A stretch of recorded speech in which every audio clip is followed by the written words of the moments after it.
Hello friends, GSR study with Sanjeev sir YouTube channel पर आपका हार्दिक अभिनंदन है। आज हम लोग कुछ इम्पोर्टेंट क्वेश्चन देखेंगे जो कि राष्ट्रीय प्रतीक चिन्ह से होगा। यहाँ से प्रत्येक एग्जाम में क्वेश्चन पूछा जाता है, तो वीडियो में बने रहिएगा। निसंदेह आपको 2 से 3 नंबर यहाँ से आसानी से मिलने वाला है, तो वीडियो को शुरू से अंत तक देखिएगा। और अगर वीडियो अच्छा लगे तो लाइक कीजिएगा, सब्सक्राइब कीजिएगा और शेयर कीजिएगा तथा इसी प्रकार का वीडियो देखने के लिए हमारे GS study with Sanjeev sir YouTube channel से बने रहिएगा। तो चलिए वीडियो स्टार्ट करते हैं। राष्ट्रीय ध्वज, भारत का राष्ट्रीय ध्वज को 22 जुलाई 1947 को संविधान सभा द्वारा अंगीकृत किया गया है। तो राष्ट्रीय ध्वज को अंगीकृत कब किया गया है संविधान सभा द्वारा? तो 22 जुलाई 1947। क्वेश्चन तो एक यही बन गया। और नेक्स्ट देखिए, इसकी लंबाई व चौड़ाई का अनुपात 3:2 होता है, यानी लंबाई जो है 3 होता है, चौड़ाई 2 होता है, याद रखिएगा। यहाँ से दूसरा क्वेश्चन बन जाता है, इसकी लंबाई व चौड़ाई का अनुपात 3:2 होता है। इसमें ऊपर से नीचे क्रमशः केसरिया, सफ़ेद व हरे रंग की 3 पट्टियाँ होती है। याद रखिएगा कितना पट्टियाँ होता है? 3 पट्टियाँ होती है। सफ़ेद पट्टी के बीच में 24 तीलियों वाला नीला चक्र होता है। किस कलर का होता है? तो नीला चक्र होता है, याद रखिएगा। और नेक्स्ट देखिए, राष्ट्रीय चिन्ह के बारे में अब जान लेते हैं। भारत का राष्ट्रीय चिन्ह सारनाथ के अशोक स्तंभ से लिया गया है। मूल स्तंभ में शीर्ष पर 4 सिंह हैं जो एक दूसरे की ओर पीठ किए हुए हैं। सिंह साहस व निर्भीकता का प्रतीक है। तो सबसे पहले देखिए कि भारत का राष्ट्रीय चिन्ह क्या है? तो अशोक स्तंभ है। अशोक स्तंभ याद रखिएगा, भारत का राष्ट्रीय चिन्ह अशोक स्तंभ है, जिसको कि सारनाथ से लिया गया है। सारनाथ से लिया गया है। और नेक्स्ट क्वेश्चन बन जाता है कि इसमें कुल कितने सिंह हैं? तो 4 सिंह हैं। और सिंह प्रोजेक्ट कब चलाया गया था? तो 1972 द्वारा भारत सरकार द्वारा चलाया गया है। और जो एक दूसरे की ओर पीठ किए हुए हैं, सिंह किसका प्रतीक है? तो साहस व निर्भीकता का प्रतीक है, ये भी याद रखिएगा। पट्टी के मध्य में धर्म चक्र है। और चक्र में कितनी तीलियां हैं? तो 24 तीलियां हैं। एक क्वेश्चन ये बन जाता है। और 24 तीलियां जो है 24 घंटों का प्रतीक है। दिन रात से 24 घंटा होता है, उन्हीं का ये प्रतीक है।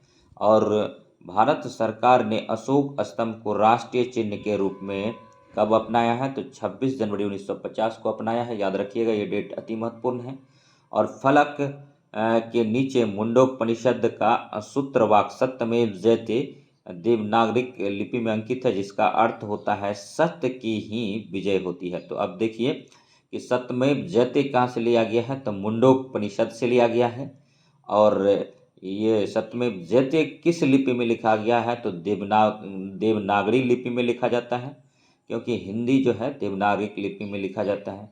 पंजाबी जो गुरुमुखी लिपि में लिखा जाता है। और इंग्लिश जो है रोमन लिपि में लिखा जाता है। और नेक्स्ट देखिए, मराठी जो लिखा जाता है मोडी लिपि में लिखा जाता है, ये भी याद रखिए। ये फलक के नीचे मुंडोपनिषद का सूत्र वाक्य जो है सत्यमेव जयते देवनागरी लिपि में अंकित है, जिसका अर्थ है सत्य की ही विजय होती है। और नेक्स्ट जो कि अति महत्वपूर्ण क्वेश्चन है, अगर आप ध्यान नहीं देंगे तो आपका निसंदेह एग्जाम में छूट जाएगा, क्योंकि टीचर का एग्ज़ाम बहुत बड़ा नहीं है और बहुत छोटा भी नहीं। कोई एग्ज़ाम बड़ा या छोटा नहीं होता, जब जानकारी होगा तभी आप क्वेश्चन बना पाएंगे। राष्ट्रगान क्या है? तो राष्ट्रगान जन गण मन अधिनायक है। तो इसको लिखा कौन है? तो रविंद्रनाथ टैगोर ने लिखा है। और रविंद्रनाथ टैगोर को 1913 में एशिया का नोबेल प्राइज मिला था, ठीक है, गीतांजलि के लिए मिला था। और नेक्स्ट देखिए, यहाँ से अब राष्ट्रगान के बारे में कुछ जान लेते हैं। रविंद्रनाथ टैगोर द्वारा मूलतः बांग्ला भाषा में रचित और संगीतवत जन गण मन के हिंदी संस्करण को संविधान सभा ने भारत के राष्ट्रगान के रूप में 24 जनवरी 1950 को अपनाया है। तो आइए इस पॉइंट को समझते हैं। रविंद्रनाथ टैगोर मूलतः बांग्ला भाषा में, देखिए रविंद्रनाथ टैगोर का जन्म बंगाल में हुआ था, तो बांग्ला बोलते थे, बांग्ला भाषा, ठीक है। रविंद्रनाथ तो द्वारा मूलतः बांग्ला भाषा में रचित और संगीतबद्ध है, क्या है? तो जन गण मन अधिनायक, ये बांग्ला भाषा में लिखा गया था। और नेक्स्ट समझिए कि भारत के राष्ट्रगान के रूप में जन गण मन को कब अपनाया गया? तो 24 जनवरी 1950, ये डेट याद रखिए, 24 जनवरी 1950।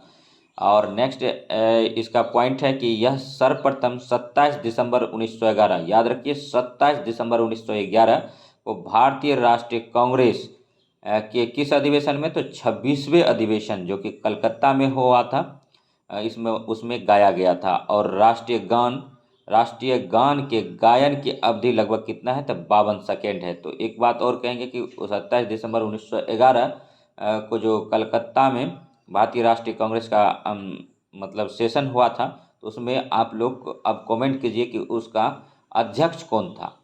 ठीक है, उसके बाद फिर देखिए राष्ट्रीय गीत जो है, राष्ट्रीय गीत वंदे मातरम की रचना बंकिम चंद्र चटर्जी ने संस्कृत में की थी, जो स्वतंत्रता संग्राम में जन गण का प्रेरणा स्रोत था। इसे जन गण मन का समान दर्जा प्राप्त है और इसे पहली बार सन 1896 में भारत राष्ट्रीय कांग्रेस का 12वां अधिवेशन कलकत्ता में गाया गया इनको भी। तो अब 12वें अधिवेशन कलकत्ता में जो हुआ था उसका अध्यक्ष कौन था, ये भी कमेंट कीजिए।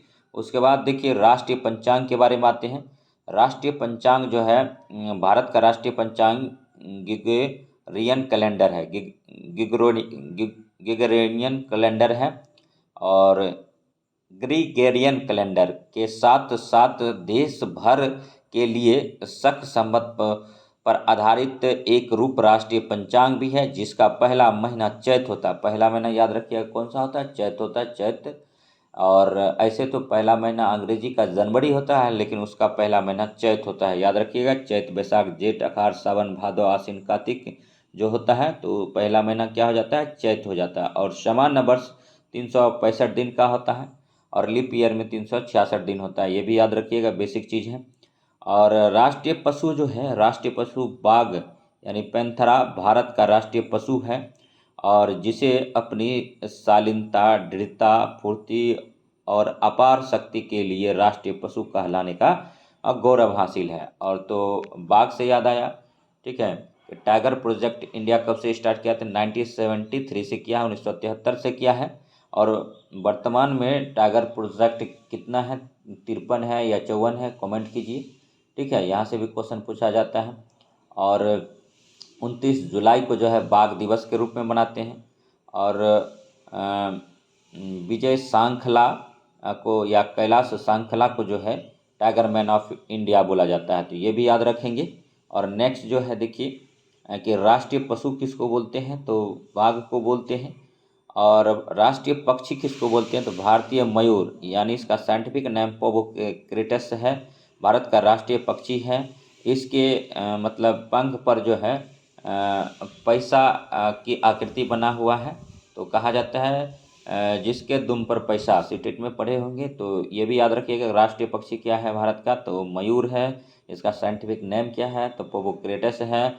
और हंस के आकार के इस रंग बिरंगे पक्षी की गर्दन, लंबी आंख के नीचे सफ़ेद निशान और सिर्फ सिर पर पंखे के आकार की एक कलगी होती है, तो ये भी याद रखिएगा। और नेक्स्ट जो है अब देखिए राष्ट्रीय पुष्प के बारे में जानते हैं।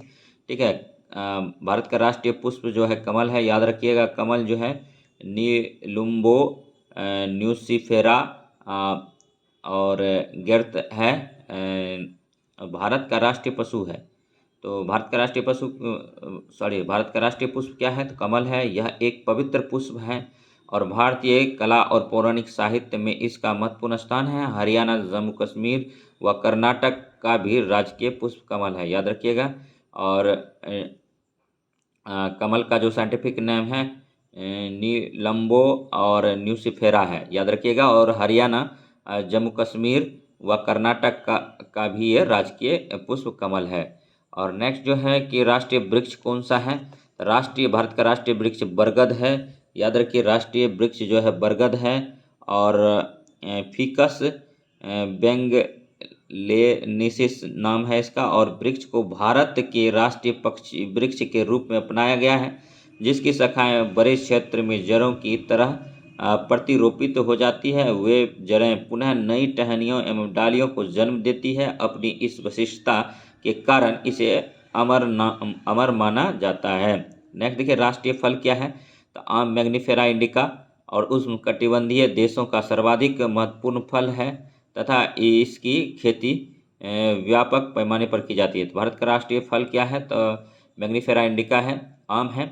और फलों का राजा भी आम को बोला जाता है, फलों की रानी लीची को बोला जाता है। तो नेक्स्ट देखिए, राष्ट्रीय नदी के बारे में आप जान जाते हैं कि भारत का राष्ट्रीय नदी कौन सी है? तो गंगा नदी है, भारत की सबसे लंबी नदी है, जो पहाड़ों, घाटियों और मैदानों पर 2525 किलोमीटर की दूरी तय करती है। और इसका उद्भव हिमालय में गंगोत्री हिमनद से होता है, जहाँ इसे भगीरथी के नाम से जाना जाता है। तो गंगोत्री कहाँ है? उत्तराखंड में है, ये भी याद रखेंगे। उत्तराखंड के गौमुख पर्वत से ये निकलती है, ये भी याद रखेंगे। गंगा का समतल मैदान विश्व के सबसे उपजाऊ मैदानों में से एक है, जिसका विस्तार लगभग 1 लाख वर्ग किलोमीटर क्षेत्र पर है। तो अब जानेंगे भारत का राष्ट्रीय जलीय जीव क्या है? तो विलुप्त प्राय जीव गंगा डॉल्फिन यानी सोंस इसको बोलते हैं स्थानीय भाषा में, सूस, और को 5 अक्टूबर 2009 को राष्ट्रीय जलीय जीव घोषित किया गया है। यह भारत में गहन संकटग्रस्त प्रजातियों के तहत वन्य जीव आरक्षण अधिनियम 1972 की अनुसूची 1 में शामिल है। प्रतिवर्ष 5 अक्टूबर को डॉल्फिन दिवस मनाया जाता है। और रविंदर सिंह को जल पुरुष के नाम से जाना जाता है, इसी को डॉल्फिन मैन ऑफ इंडिया भी बोला जाता है। और नेक्स्ट देखिए, राष्ट्रीय विरासत पशु। भारत सरकार ने एशियाई हाथी को राष्ट्रीय विरासत पशु के रूप में अक्टूबर 2010 में घोषित किया है। और राष्ट्रीय वन्य जीव बोर्ड की अस्थायी समिति ने इस संदर्भ में 13 अक्टूबर 2010 की बैठक में स्वीकृति प्रदान की थी कि हाथी केरल, कर्नाटक, झारखंड व उड़ीसा राज्य का भी राजकीय चिन्ह है।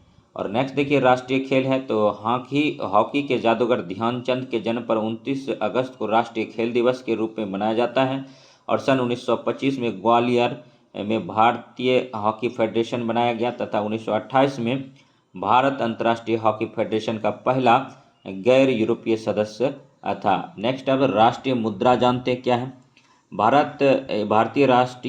भारतीय रुपये को 15 जुलाई 2010 को डॉलर, यूरो, पाउंड और येन की तरह नया प्रतीक आर मिल गया। और ये नोटिफिकेशन जो दिया था आईआईटी मुंबई के मतलब थे डॉक्टर उदय कुमार, ठीक है, उन्होंने ही रुपया का नोटिफिकेशन दिया था। देवनागरिक और रोमन लिपि यूज करके ये सिंबल बनाया था। और रुपये का यह नया प्रतीक देवनागरिक लिपि के रो और रोमन लिपि के आर को मिलाकर बनाया गया था। तो राष्ट्रीय मुद्रा क्या है तो जान गए हम लोग, ठीक है। तो अब नेक्स्ट जो है, अगर वीडियो अच्छा लगा होगा तो लाइक कीजिएगा, सब्सक्राइब कीजिएगा और शेयर कीजिएगा तथा इसी प्रकार का वीडियो देखने के लिए हमारे GS study with Sanjeev sir YouTube channel से बने रहिएगा। तो मिलते हैं नेक्स्ट वीडियो में, तब तक धन्यवाद। जय हिंद, जय भारत।